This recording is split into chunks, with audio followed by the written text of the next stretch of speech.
Hello, viewers. Today is September 13th, 2024. I'm here to share my thoughts and opinions on the US presidential elections 2024. Today, the topic that I would like to cover is about the state of Texas. Is Texas a true new battleground state in 2024? The reason I took this topic was due to the fact that some of the national media have come out and suggested that the race is kind of close in the US Senate election in Texas, where Colin Allred is running against Ted Cruz. And some of the polls have come out to say that he is within striking distance. He is probably 3 or 4 percentage points behind Ted Cruz. And then the same kind of polls have also suggested that the presidential race is also a little closer than anticipated. Again, 3 or 4 percentage points, or maybe 5 percentage points difference between Kamala Harris and Donald Trump.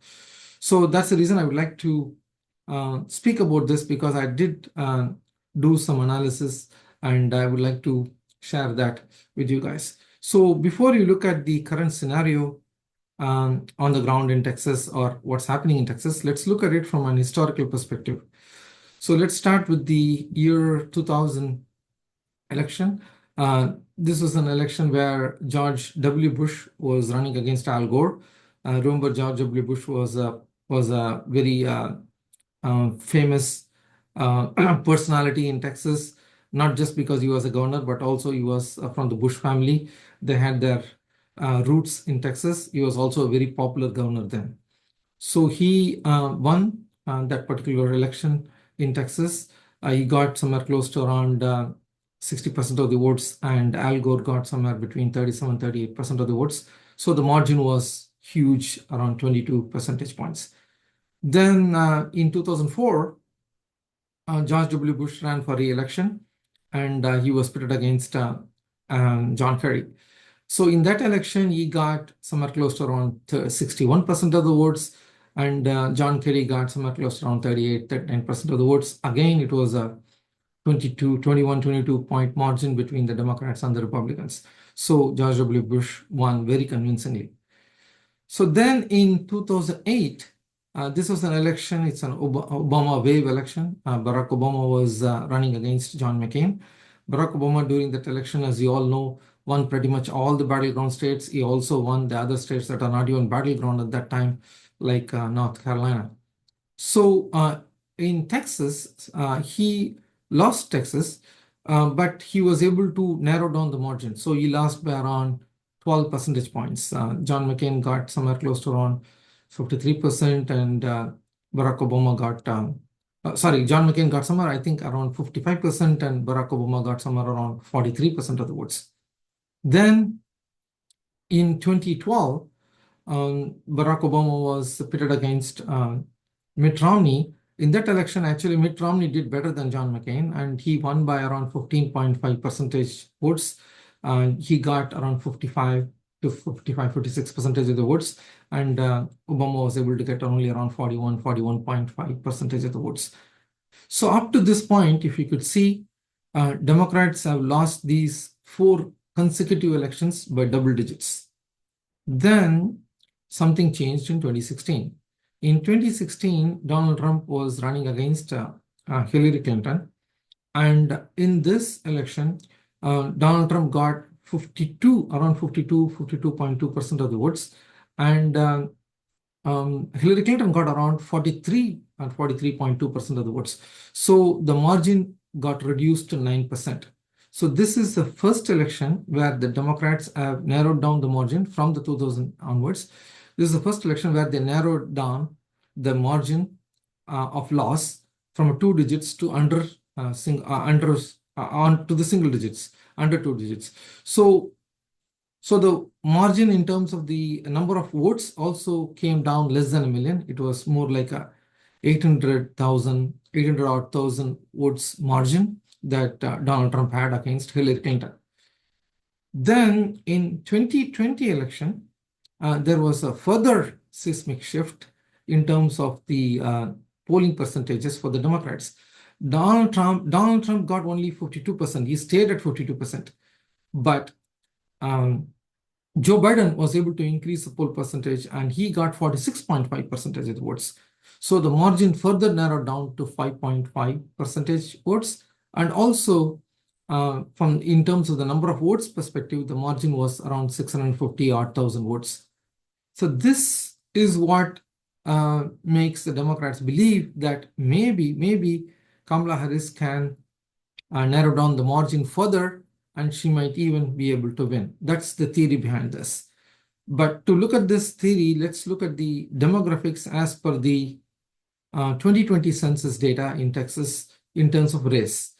So as per the 2020 census data, there are around 40% of non-Hispanic whites in Texas, and then there are around 40% Hispanics in Texas, and then there are like 12.2% or 12.5% of blacks, and then you have around 4.55% of the Asians, and remaining people are classified under the other race category. So if you look at this, generally Democrats get between 60 to 70% of the Hispanic votes. It used to be a little more, but now in the last few years it has come down. So you can say they can get possibly 65% of the votes, they will be happy. This time 65, 68% of the Hispanic votes, they will be happy. And then among the blacks, they get normally 80 to 90% of the votes. And among Asians, they again get between 70, 75% of the votes, between 65 to 75 based on the historical data. This may increase this time, you never know, but that's what the data says. So if you look at all this combination of the votes that Democrats normally get, they are hitting the 44 percentage, 45 percentage of the votes quite easily.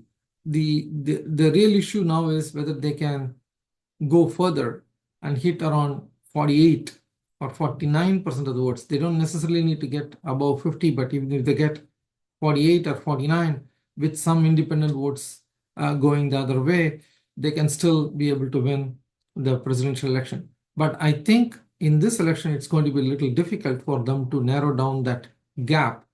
And I will tell you why.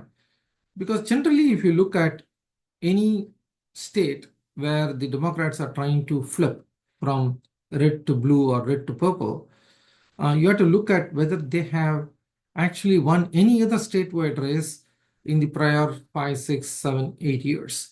So if you look at Texas, the last governor's election that they won was in the 90s. In fact, if my memory serves me right, the last Democratic governor is Ann Richards, and she left office in 1994. She lost to George W. Bush in the 1994 election. And so from then on, we have not seen any Democratic governor in Texas. Then let's look at the Senate races. The last Democratic senator in the Senate was Lloyd Bentsen. And Lloyd Bentsen resigned from his Senate in 1993 January because he went on to become the Treasury Secretary under the Bill Clinton administration, the first Bill Clinton administration. So that was the last Democratic senator in the Senate. So from that 93 onwards, Democrats have not won any statewide election in Texas in terms of governors or senators. So that being the case, I think it's going to be very difficult.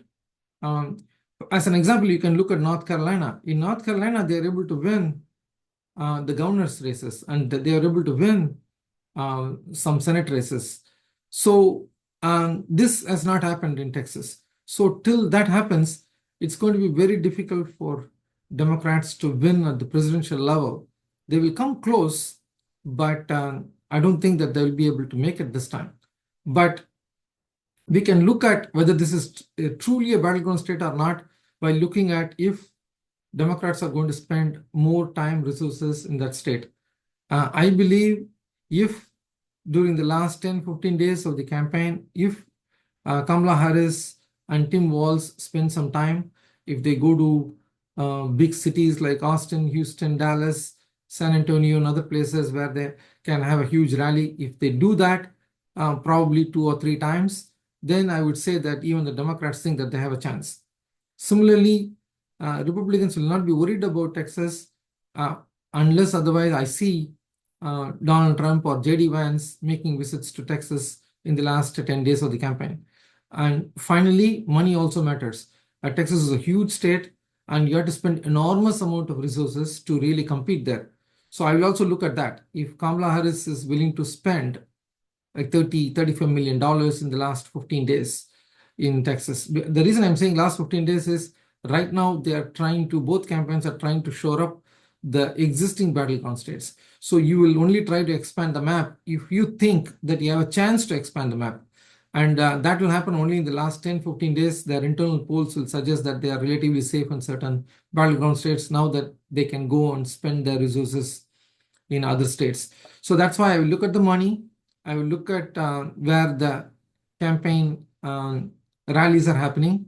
And then at that point, we will decide whether Texas is truly a battleground state or not. But at this point, based on all the data that I see, I think Texas is not going to be a true battleground state this time. But let's wait and watch and see what happens in the next 45 days. That's it for me today. I'll come back to you with a different episode tomorrow. Till then, take care.